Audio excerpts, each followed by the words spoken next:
व्यक्ति कृष्ण भावनामृत में स्थित है और अनन्य भाव से हरे कृष्ण मंत्र का जप करता है, उसे दिव्य स्थिति में आसीन समझना चाहिए। किंतु इसी के साथ यह समझने की भूल नहीं करनी चाहिए कि दिव्य भक्ति करने वाला भक्त सभी प्रकार के निंदनीय कर्म कर सकता है। भक्ति तो एक प्रकार से माया के विरुद्ध युद्ध की घोषणा है। जब तक मनुष्य माया से लड़ने के लिए पर्याप्त बलशाली नहीं होता, तब तक आकस्मिक पतन हो सकते हैं, किंतु बलवान होने पर ऐसे पतन नहीं होते। जैसा कि पहले कहा जा चुका है, अशोभनीय कर्म नहीं करने चाहिए और यह नहीं सोचना चाहिए कि इतने पर भी वह भक्त बना रह सकता है। यदि वह भक्ति के द्वारा अपना चरित्र नहीं सुधार लेता तो उसे उच्च कोटि का भक्त नहीं मानना चाहिए। जो दुष्ट आत्मा कभी भक्ति के पास नहीं भटकता, उसमें कोई सद्गुण नहीं होते। श्रीमद् भागवत में भी इसका उल्लेख है। सामान्यतः 9 प्रकार के भक्ति कार्यों में युक्त रहने वाला भक्त अपने हृदय को भौतिक कल्मश से शुद्ध करने में लगा होता है।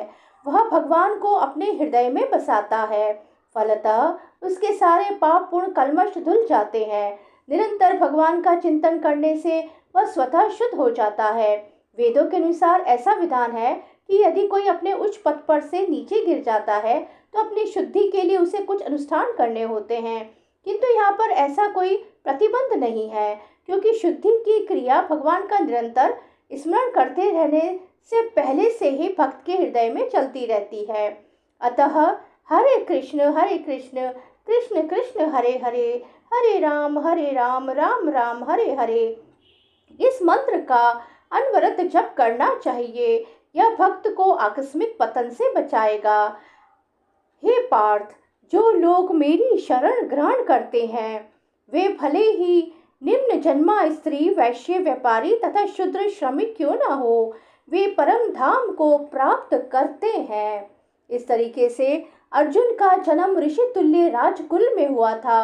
अतः भगवान उससे भी कहते हैं, मेरी सेवा करो और शीघ्र ही मेरे धाम को प्राप्त करो।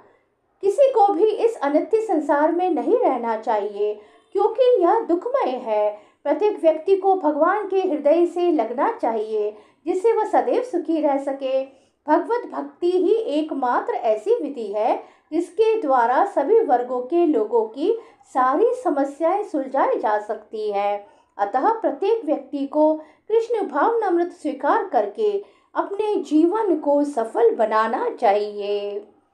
उसे श्रवण, कीर्तन आदि नवता भक्ति में प्रवृत्त होना चाहिए।